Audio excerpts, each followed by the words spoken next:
And we're recording. This is BizDevLeaders.com. I'm Raphi Salem, and I'm with my friend, colleague, partner, compatriot, Marty Katz.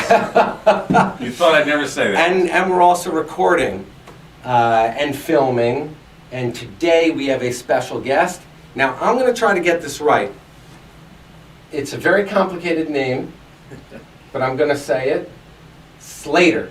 Got it. Slater. I got it. Like Ronaldo. I got it. Like Ronaldo? Is that like Cher? Is that like Prince? Exactly. Ronaldo, that's right, he goes by one name. Who is that? Messi? Is he Leo- also? Lionel Messi? LeBron. LeBron? Kobe? No. Well, these are people with two names. But they're known for one. But they're known for. But Bono. Bono is known for one. Prince is known for one. I feel like Kobe Bryant, LeBron James, like they have last names. I mean, we are way off topic. I love to get way off topic just in the beginning, Marty. Just to warm up. Just to warm up. Me. Okay. Anyway, special guest today is 2/20/2020. Does that have any significance to you, Marty? Yes, 2 is a very popular number. It's a number of abundance, of health and prosperity and advancement in life. So 2 is a very good number. I'm a big fan of the song Just the Two of Us. So, A classic song. and yes, and Yeah. Slater, as we have learned, you are a super culture guy. Like, you know a lot about culture. Random things. But before we get into all that, because this is how I start out every podcast, I want to welcome you. Thank you. Thank you. Marty and I have been doing this for a couple of months now. Yes, It seems like decades, just a couple of months. but it's only been a couple of months. We're not old school yet. We're not old school yet. But today we've got Slater. I'm gonna say your name. It's Shreyas Chityala. Did I say that correctly? Was Shreyas. close. You All right, got- you yes. you say your name. So my full name Shreyas Slater Chityala. So Slater is middle name, and it's what I go by. It's what I'm mostly known as. So Okay. simple. All right. And we are at WeWork, 42nd Street. 42nd Street. Go 42nd Street. And Slater and I, for the people listening, they cannot see me pointing. But for the people watching, they can see me pointing. Slater and I are on the same floor, and I always pass his office en route from the door to my office, and he's always the most best-looking GQ, Maxim, I want to say other magazine titles, but I don't read magazines, best-dressed guy On the 20th floor. on the, I'm In the saying In the building. all In the of building. WeWork. On 42nd. And also including Pfizer. All of Pfizer next door. So Slater, Thank you. I've done enough introduction. Please tell us about yourself, about your company, about your past. Go. Thank you. I appreciate you having me on here today. And whenever you walk by the office, you always say hello, and you always say goodbye on the way out. So It's true. always nice. I'm a friendly person. He is that. I'm friendly, but there's a reason why I'm friendly like that. I want to know if you have any like candy, or if you have any like giveaway. I'm a big candy and giveaway type of guy. In receiving, not giving. It's not Christmas. All right. It's 364 days of the year. 2/22/22/20. It is. It's the day to receive. It is. I didn't know that freebies. about the abundance thing. Oh yeah. Yeah, number Yeah, 2. yeah. What do you have to say about today's date? I have to say, well, we're 1/3 of the way to the Devil's Date, and I will also have to say number 2 is also one of the best feelings you can have. Oh boy! You know, we tried We to are keep way off topic. We Whoa. tried to keep It this didn't work. professional. So Slater is the CEO of Elevate innovation partners. But you didn't start out in elementary school, wherever you were in the world, and I want you to tell us where you were for elementary school. You didn't wake up one day and say, when I grow up, I'm going to be the CEO of Elevate Innovation Partners. So give us a little background. Tell us where you're coming from and where you are now. Well, I did wake up one day, and I'm still trying to grow up. Yep. I will go back. So I grew up in Australia, and I was born and grew up in Melbourne, Australia, one of the most livable cities in the world. And I moved to the US in high school. So in 9th grade, I moved to the very global city of Garden City, Long Island. Garden City, the Long Island. The mecca of culture. Didn't Billy Joel sing about Garden City, Long Island? I think he did. No, it's Oyster Bay, Or Long Jericho. Island. I think he said Jericho too. Is that? Well, he mentions every town on Long Island in Levittown, every one of yeah. his songs, right? And Allentown. Well, we're living That's here in true. Garden City. Yeah. You didn't know I had that range, did you, Marty? I'm so glad I didn't know until today. Actually, Billy Joel has one of my all-time favorite songs, "We Didn't Start the Fire." Oh. Okay, all right. So, So you grow up in Australia, and then you say to your parents, "I want to be the CEO of my company. Can we move to America? Can we actually, move to Garden City?" it's actually not that dissimilar. So my father always traveled a lot when I was growing up, so I got exposure to various countries and also some of the work that he did, which kind of informs where I am today. He was living in London, which I spent a bit of time in as well, and we had the choice between London or New York. I always wanted to go to university here, so we chose to come to New York. Moved to Garden City. So you're the boss of your house? Is that, I am. you're the alpha Yes, Son? I've assumed that role. alpha son? Yes. Okay, all right. I'll take it. I am also the alpha son. I am also the only son. I actually have 3 older sisters. So you see this full head of hair that I used to have? Yep. 3 older sisters will. Marty, I don't know. I don't know if you have any siblings, so I don't know I have about your one hair. sister. You have one sister, so that's why you still have hair. Right, that's the reason. You must have no siblings. That's correct. Because- I have no siblings, but at various times in my life, I have been a brother, a sister, and a mother. Amen. Amen to that. And a wife, actually. Okay. So I've All right, experienced. but not a it all. husband. Not a husband. I was not. That's something I've yet to experience. But Okay. the other aspects, I'm blessed to have this hair, and that's why I will continue to have it until You don't. as long as I can. It's like small, medium, and large here. What type of hair cover would you like? I'm sorry to go off topic, but we're going to do that a lot during the next 20 minutes, half hour. So you're in Australia, you get to Garden City, and you came during high school, preschool, High school. elementary So actually, 1 week before 9th. Actually, I started 9th grade in Australia, and then I restarted in America. So 1 week before high school. Okay. And And Australia, what do they speak in Australia? What language? they speak Australian English. Australian Proper English, which proper. which many people in Garden City did not understand Oh. or did not Appreciate realize. it. They wondered how do you speak such good English? Yes. Yeah, that is I've been around the world, I've traveled around the world, and that is definitely a source of problematic communication, which is something that we always talk about in BizDev leaders, because it's not about you, Marty, we're going to get to that, but communication is a big part of business development. So people have to understand you. So I can imagine that you're coming into high school new and you've got this Australian accent. So either the men were jealous and the women were swooning, or you did not have that experience. I did not have that experience. I had kind of the worst of it. I actually. Oh, please tell us. Well, the men got jealous of the accent. The girls did. They were actually the 2 best-looking girls of my class. Did, Yes. and were quite friendly. And, That's what I'm talking about. and yeah, so. And I was kind of this in-between person. As in high school, you've got these various cliques, and I was the nerd that also played sports. So Aha. it was through sports that I finally got a bit of the street cred that. What kind of allowed me sports are you into? So I played soccer, basketball, tennis, and track.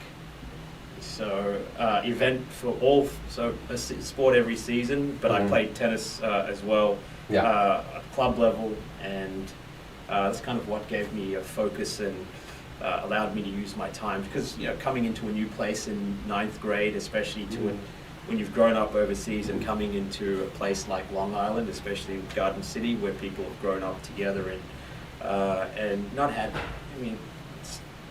not had much exposure. It takes a while to get used to that environment. I can imagine that no one has said to you ever, that's a very strong Long Island accent that you have. That's right. Well, I come from a longer island. So longer, bigger, stronger, faster. Actually, most people think it's British because when I talk to Australians, the accent is more pronounced, or when I speak really loud, or when I used to have a lot more beers, but now it's now a little bit more muted. That makes sense. It's funny, I have a friend from England who says that he has lost, his friends think that he has lost his accent. And to every American, he hasn't lost his accent at all. It just means that Americans are challenged in the way that they hear. That is my experience with knowing a lot of people from all over the world, and immigrants, and people with accents. And just Americans are very isolated, or whatever other word. Geofocused. Geofocused. It's one of the few countries, though, that does. You don't border too many other countries, so the propensity to have exposure to other people is limited. Right.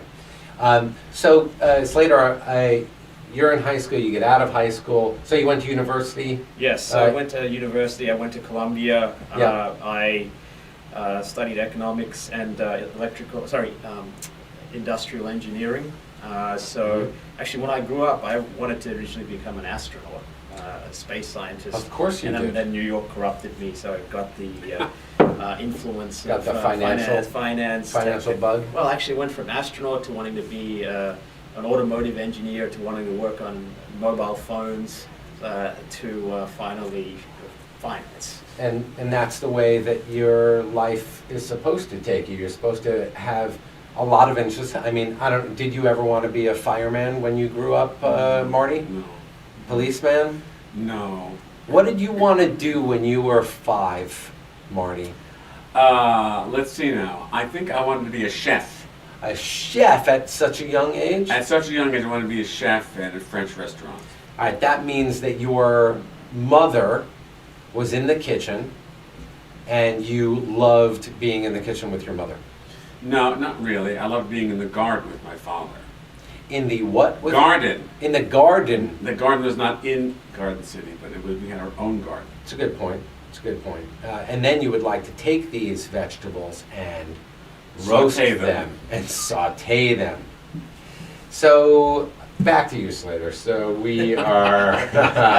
So you get out of Columbia, and did you immediately start your company, or you worked for other people? No, first? I worked for other people. So I had various experiences in finance through the course. I did internships in servicing hedge funds, in mergers and acquisitions, and investment banking. So I started my career in investment banking at UBS during the peak of the former economy, and then right through the trough and the fall of the cycle. So I worked in one of the teams doing energy and utilities investment banking, so helping large energy companies on acquiring other businesses and trying to raise money. During one of the most difficult periods, I actually ended up moving to a client of the firm. So we worked with a lot of renewable energy businesses. So I moved to a company called First Wind, which they build and operate wind farms. So it was a great role. It was just a difficult period. Learned a lot I was there for just under 1 year. But it was one of the things I enjoyed doing was actually working and driving the direction of the business. And when you work with things like in an energy business, especially renewables, you can see what you end up building and what that process is. That's cool. Which I enjoyed. And then from there, I had the opportunity to go back to Australia, where I did one of the few fools that leaves investment banking only to return. Not many people do this. Okay. I taught you once. So I went back and I just, for about 2 years, I did mergers and acquisitions for a variety of different businesses, which was in consumer, retail, industrials. I worked with Asahi a lot, so drank a lot of beer. Yes. Yes, sorry, All right. yeah. That's all right. Yeah, so anyway, then moved to an Australian bank. You know, this keeps on coming back to beer. Did you I noticed that here at Did you notice WeWork. We that? love beer at WeWork. Well- We love beer. Well, honestly, Marty, you know what's happening at the end of February. We're all going to drink a lot of beer. No, over the next 9 days, because it's a leap year. Thank goodness it's a leap year. 02202020. Thank goodness it's a leap year, because we get an extra day. They are canceling the beer here at WeWork. That is really sad. No more beer? No more beer. No more beer. Okay, so for our audience, Marty doesn't drink. I like So- some beer. I have never seen you Yeah, drink I don't beer drink out of beer. the taps here. I don't drink beer. But Slater and I, Yeah, Slater likes a beer. Slater, once in a while. But this is a Not professional. This is a professional podcast. Yes. And before we get into the other 7 things that I want to, I wanted to ask you: do you listen to any other podcasts? I do. I'm a big fan of podcasts. I've been listening for over 15 years. I listen to mostly topics around sports and business, which are my interests, Mm-hmm. and world topics. So Colin Cowherd is someone who I've listened to, let's say from 2003, right when he was at about 100 to 200,000 subscribers. Now he's got over 20 million, so he became the... Wow, that's very close to how many we have here at BizDevLeaders.com. I think we hit the 20 million mark a few weeks Last ago. month, come on. Yeah. Now Way we're past that. well on our way to becoming probably the biggest podcast. Yeah, in Nike the just world. called to want to sponsor our upcoming series. It's very humbling. It's very humbling to be where we are right now with all this You have money. no other choice. pouring in. I'm humbled to be a part of it. Yeah. One day, maybe we should rename this to humbledleaders.com. So before we get into Elevate, can I just call it Elevate? Please. Okay, That's before what we we're get trying to into that, as you know, this is a forum for business development. So before we get into that, Marty, I always like to ask you, what is really, what is business development, and what is your, at connectors360.com and your business, what do you have to say about business development and everything we're talking about? So, business development, as I define it, is the development of long-term relationships that are mutually beneficial to both parties. It differs from networking, which is making referrals, and there's an element of networking that takes place as part of business development, but it's largely about how organizations can partner with each other for mutual long-term benefit. For instance, Raphi has a company, and I have a company. We're not business partners anyway. We've come together and we've given birth to BizDev Leaders as a couple of component parts. It's to our mutual benefit. People will get to know us and our services, and we can bring in our guests. People can know their services as well, and make this very much related to our location here at 42nd Street and 3rd Avenue. So everybody gets the benefit by the relationships that we develop with each other. That's what it is. All right, and in your workshops that you have, that we have every month, what do you teach? So the workshop is one part is a part of a 2-part process. One part is workshop, the next part is networking, where people meet. We Yeah. meet once a month. We'll tell you more about that later. And so the workshop is about communications, how one can find the best way to communicate with one's target audience, both online and off. What are the principles that you can use to engage people so they can get to know you, which is awareness, and engagement in your services so they get to be familiar, which leads to sales. So I call the 3 rules of marketing, which is the primary focus of what the workshop is about. Is the first rule of marketing is nobody cares about you. They're busy It's so with- sad. and I know, it's sad and it's harsh, but that's just the way it is. Nobody cares about you. because they have their own lives to lead, have their own problems. They're not That makes concerned sense. about what you have to say. That makes sense. Second thing is they will only remember the problem that you solve. They're not interested in your credentials or your background or where you've lived or your successes or your educational components. None of that stuff matters. Yep. They only remember there's a problem that you solve. Mm-hmm.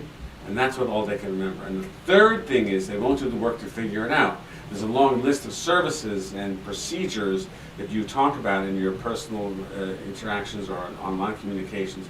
People have to wade through it and try to figure out, how does this mean anything to me? And they're not going to do it. All right. So those are the 3 rules. All right. So now, Slater, you have worked with Marty, or you've met with Marty. You've known Marty for a little while. I have, yes. I've worked with Marty. So now, everything that he's saying, can that be applied to your business development activities and your business itself? Many of the things can be. There's part of it is we've got a couple of different sets of stakeholders, but broadly, yes, in order to do the business development and understand what it is that people are seeking for as part of the association, it's really about learning what are they looking for. So tell us about, now's the time. Drum roll, please. Tell us more about Elevate and how you started up. Okay, great. So we are an early to mid-stage venture capital firm. Simply put, we try and find companies like Salesforce, LinkedIn, Google, maybe even a WeWork when they're when they are very early in their development. So when they're worth somewhere between $10 to $30 million, or when they're doing about 500,000 in sales. And then help work with them and develop and grow, and they try and get them to be billion-dollar plus businesses. So we have investors, we invest that capital, and we work with companies in order to help them grow. How we started it was I actually have the privilege of working with both my best friend and my father. Mm-hmm. We collectively had success investing in companies in the past, and we also have a lot of experience and relationships in the financial services industry. Prior to starting this business, I had helped create the thesis for creating a venture business at a bank. I also worked in various aspects of that business where we learned about customer onboarding, digital strategy, customer strategy, sales, and leveraging that domain experience, similar to what my father and my partner Thomas did. We also bring that knowledge to bear for being able to invest in companies and connecting them to the relevant areas within financial services firms, so that those companies, those mostly banks, can become clients and channel partners of the companies we invest in. So I'm gonna channel Marty here for a moment. So I heard venture capital firm. Yep. But what is the problem that you solve? The problem, so from two ends. So we have two sets of constituents. So Watch out. Marty might say something. So He far, might say something. Well, I haven't said anything yet. Let him speak. You're like that Saturday Night Live skit. Which Do you know one? that Saturday Night Live skit? What's up with that? What up with that? Yeah. Yeah. I feel like anytime we have a podcast or a workshop, I ask the questions to the guest, and Marty's like ants in his pants. He's like, he wants to say something. I have nothing to say. I want to hear what he has to say. But the problem he solves and for whom? Let's hear it. So for one set of, so simply put, the problem we solve is to, for investors, it's to get them a good return on capital. Okay. For our portfolio companies, the problem we solve is providing the capital they need and give them the advice they need to make their businesses thrive. All right, stop right there. Come on, Marty. I let him go. He's good. Come He's on a roll. No, he's fine. Come on. No, it's good. It's really good. So what Marty's not saying, because he's shy for some reason, is that you just told us the solution. So Yeah, he you're a told venture us. capital company. So your solution is to find them and give them money or invest Yes. money in them. But that's not a problem. Correct. The problem is that The problem they need is money. The problem is that from the investor's point of view is they don't have worthwhile companies with whom they want to invest their money. Well, I would ask that in the form of a question. Okay. Would you say that, what is this, this is like Jeopardy? Question? Yes, it's the new Jeopardy on BizDev leaders. Would you say that the problem that you solve for the investors is that they don't have the companies that they can invest in with confidence? That's what they do. Investors want to invest money, and they don't have companies with whom they can invest with confidence. And the reason that they don't have that, the reason they have that problem is that they don't know really where to turn to find these companies. It's a big challenge for them to find these companies. This leaves them feeling very frustrated. Sometimes even anxious and overwhelmed. Aha. Anxious and overwhelmed. Good words. Yes, we're familiar with those kind of investors because I've experience with them. Yes. Yes. So that's one stake. The investors Yes. are one stakeholder. the other stakeholder are the portfolio companies. Correct. And the problem they have is they have plans to grow, but they don't have the resources to do it. Would you agree? I agree. Yeah, because they do have plans. And we've talked, they have the plans, don't have the resources. You've talked about this? Well, he's my former client, so I have a sense of all of this. I'm kidding. Okay. I knew that. You did. I was just leading. You're just trying to I was lead me just down leading. the So Garden City Slater, path. so now that we all know a lot more about your business, how do you go about in your business development? Are you? I only see 2 to 4 people in your office here at WeWork. Yep. That is a huge thing to find companies. Are you on the prowl for companies and portfolio companies, and are you on the prowl for more investors?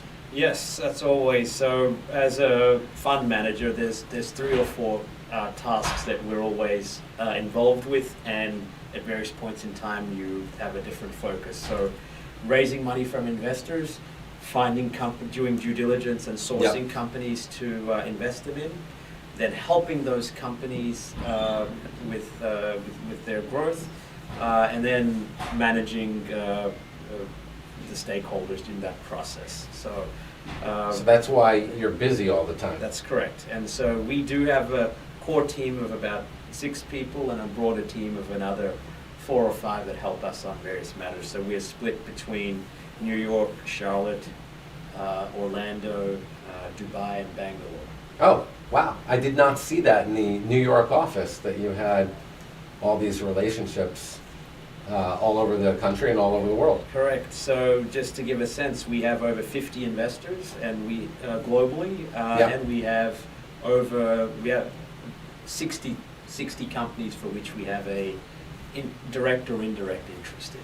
So tell us about your approach to business development, which differs from networking, which is of course useful, and it's different from marketing and branding, which is the work that I do. Tell us about your approach to business development. So on the In the last 2 minutes, by the way. Are we almost out of time? Can you believe we just talk Spent so and much talk time and talk? talking about What did we talk about? Beer? beer and number 2 stuff. Well, we'll go over time. Just this No, let's not go over time. one because time. It will. Well, he asked you a question. Yes. Oh my God. By the way, this is the best podcast ever. This is I the best agree. podcast ever. He's the best dressed guy we've ever had on our Thank you. podcast. So yes, how do you? Yeah. So how do you? Right. So on the investor side, it initially comes from relationships that you've developed over time. So when you're building a fund, especially when you're building a company, the first set of people that help you are those within your known network. Beyond that, from an investor standpoint, you have other investors, advisors that refer you to other prospects. You also we've also tried to create some thought pieces that talk about our domain experience, to some form of content marketing to show that we have some credibility. And then afterwards, when you go through, it's really the third order or the tertiary relationships that end up being the ones that provide the most value, and from a dollar perspective. So you need to go through the various stages with people in your immediate network, and then they introduce you to people that they know, and then all the time while you're trying to build some type of professional presence in order to attract those that have the larger capital sources. So those are the institutional investors.